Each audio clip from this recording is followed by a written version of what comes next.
Welcome to Kenton's videos. Enjoy the video. In this video, I will explain how to use the Luvlap Blossom baby carrier. First, always ensure your carrier is clean and free from any damage before use. Next, adjust the waist belt so it fits snugly and comfortably around your natural waistline. This provides the foundational support for your baby. Then, position the carrier's main panel directly in front of you, ready for your little one. This initial setup is crucial for a safe and comfortable experience. Now, let's place your baby safely into the carrier. Hold your baby securely against your chest, supporting their head and neck.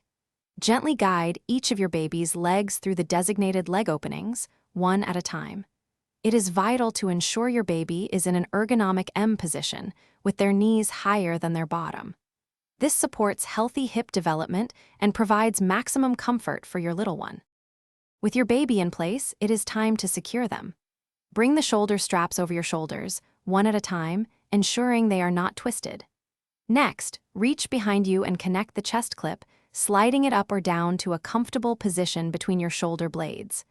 Tighten all the straps, including the shoulder and waist straps, until the carrier feels snug and supportive, but not too tight for either of you. Before moving, always perform a few final safety checks. Ensure your baby's airway is clear and visible at all times, and that their head and neck are properly supported. Your baby should be close enough to kiss. When you are ready to remove your baby, simply loosen all the straps, unclip the chest clip, and carefully take your baby out, always supporting their head and neck. Safety first, always. Thanks for watching. Consider subscribing if we helped you.